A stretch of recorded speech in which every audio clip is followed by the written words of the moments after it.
ini semua yang ada di sini, ini termasuk apa tujuan Anda ada kemari ke Kemensos?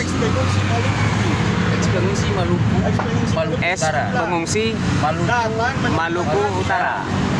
Terus dan Sulawesi Tenggara. Ini kan perkara ini kan sudah dimenangkan oleh LBH, lembaga kita juga. Sudah dimenangkan. Tapi sampai sekarang Ibu Risma itu dia menghindar sudah dibayar. Ibu Risma menghindar, tidak mau menemui Anda. Tahapannya begini. Oke. Coba satu-satu. Dari tahapan proses perkara ini, duduk perkaranya apa? duduk perkaranya Ex-pengungsi Maluku Utara, terus dan Sulawesi Tenggara ya. Dan Sulawesi, ya, oke. Anggaran negara yang memang sudah disiapkan oleh negara dalam rangka pembayaran Pengungsian itu khusus untuk ke pengungsi tersebut ya, tidak disampaikan. Ya, sudah disampaikan 3,7 miliar. Oke. 3,7 triliun ya. 3,9 triliun. 3,9 T. Ya. Oke. Khusus alokasi untuk pengalokasian dana ke pengungsi tersebut. Ya. Berapa jiwa di situ? Kok sampai sebesar itu? 213.217 kakak kepala keluarga yang terapit dalam 3 provinsi. Apakah Anda tahu seberapa banyak itu per kepala keluarga untuk mendapatkan bantuan tersebut? Jadi ada dua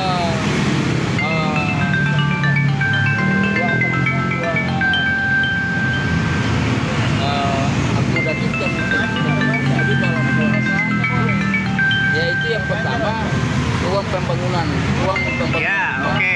sebanyak 15 juta. Sebanyak 15 rumah, 15 juta rumah. 15 juta Rupiah per kakak. Oke. Ditambah lagi dengan uang tunai 3.500, jadi digabungkan menjadi 18.500 per kepala keluarga. per kepala keluarga. Ya. Yang sudah dialokasikan sepengetahuan Anda, yang Anda lihat sendiri, Anda dengar sendiri, itu berapa banyak? Yang kami lihat, kami dengar sesuai dengan putusan pengadilan yang bersifat ingkrah dan final, Oke. sesuai dengan peninjauan kembali atau PK yang Ya. dikeluarkan oleh Mahkamah Agung itu 213.217 kepala keluarga. Itu yang dibayar. Itu yang harus dibayar oleh pemerintah Sesuai dengan keputusan pengadilan. sesuai dengan putusan pengadilan. Oke. Apakah Anda sebelumnya pernah mendapatkan atau menerima nilai daripada tersebut Pernah. yang ada? Tanya kami semua, kami tidak melihat yang satu yang menerima itu. Dari mana Anda tahu kalau itu ada bantuan alokasi dana untuk pengungsian di sana? Karena yang kami tahu bahwa pada waktu itu sudah pernah Oke. pemerintah Provinsi Maluku pernah melakukan tahapan pencairan, tetapi dialokasikan ada 203 sekian. Oke. Sementara kalau kita lihat berhak setiap keluarga, kalau 18.500 sekali dengan sekian ratus kepala keluarga, berarti kan proses pembagiannya tidak jelas, Oke. tidak sesuai dengan apa yang diharapkan. Lalu Anda gugat ke pengadilan. Setelah itu dimenangkan. Ya, LBH melalui lembaga Bapak Deptor. Kita ini kan masyarakat. Ya. Yang membawahi kita adalah Lembaga bantuan hukum tersebut.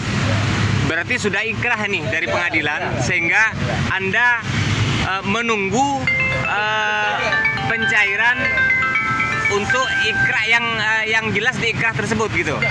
Oh. Oke. Apa langkah LBH yang ada sementara ini? Langkah-langkahnya dari LBH lagi berproses. sedang berproses. Oh, gitu. Berarti 2 bulan lebih. Jadi Proses ini. LBH sudah berproses masuk ke DPD RI, melakukan Oke. komunikasi, Ya. networking dan jaringan. Kemudian sudah masuk di Komnas HAM. Oke. Kemudian kemarin terakhir Kompas Pers juga ke Ombudsman Republik Indonesia. Oke. Dan sudah menyampaikan unik-unik terkait Baik. dengan tahapan proses dari Baik. sampai hari ini.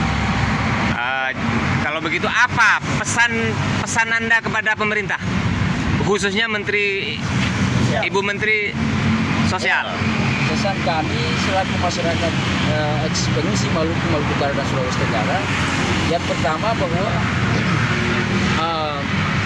selaku pejabat negara atau pemerintah yang ada di negara ini minimal harus ada transparansi.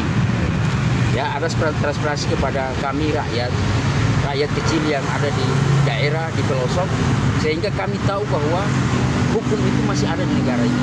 Karena putusan pengadilan itu sifatnya ingkrah dan final. Jadi yang bisa merubah itu adalah Tuhan. Iya. Kakak. Ya, karena sudah ada pada tahapan PK, itu berarti sudah selesai proses hukum yang ada di negara ini. Maka dengan demikian harapan kami kepada pemerintah, ceki Kepala Kementerian Sosial Ibu Risma, harus bertanggung jawab terhadap hak rakyat pengungsi yang selama ini dikantongi oleh Ibu dan para pejabat menteri yang lain. Itu yang pertama. Yang kedua mungkin agar hukum di negara ini menjadi panglima, minimal pemerintah Republik Indonesia, Pak Presiden dan para menteri yang terlibat dalam tergugat, 10 tergugat dan tertuang dalam putusan Mahkamah Agung itu harus mentaati hukum yang berlaku kalau hukum itu dijadikan sebagai panglima di negara ini. Baik, sepakat dengan itu. Terus terakhir, apa harapan Anda dari pejabat-pejabat terkait tentang masalah yang Anda hadapi? Harapannya apa? Kepada Bapak Presiden, kepada para menteri, apa harapan Anda semua yang ada di sini? Yang sudah 2,5 bulan menunggu di Jakarta gitu ya? Ya. Harapan kami bahwa kalau memang anggaran ini sudah ada dalam progres Ya, harapan kami penetapan, pemerintah itu dia harus mentaati hukum dan mengikuti proses keputusan MK lah, MA. Keputusannya bahwa harus segera membayar. Satu keputusan MA begitu sudah ingkrah. Bahwa pemerintah harus membayar. Itu harapan Anda ya? Harapan Anda sendiri? saya sesegera mungkin pemerintah akan membayar hak masyarakat yang memang sudah menjadi putusan pengadilan dan itu wajib hukumnya untuk harus dibayar. Dan kami sudah 2 bulan lebih di Jakarta ini kami tanggung sendiri makan, kemudian kos, uang dari kita sendiri, tidak ada fasilitasi dari pihak lain atau dari pemerintah, tapi itu yang menjadi tanggung jawab kita sendiri selaku masyarakat pengungsi. Dan harapan yang paling baik kepada pemerintah adalah kalau memang anggaran ini sudah ada, ya segeralah harus merealisasikan. Kenapa harus ditahan-tahan? Karena itu kan uang Pak Presiden atau para menteri dalam hal ini pejabat negara, tapi itu uang rakyat. Baik, singkat perkenalkan langsung nama Anda. Nama saya Iswan Nurlete dari Maluku, Kabupaten Seram bagian Barat. Baik. Media Faksi melaporkan dari depan Kementerian Sosial Jakarta.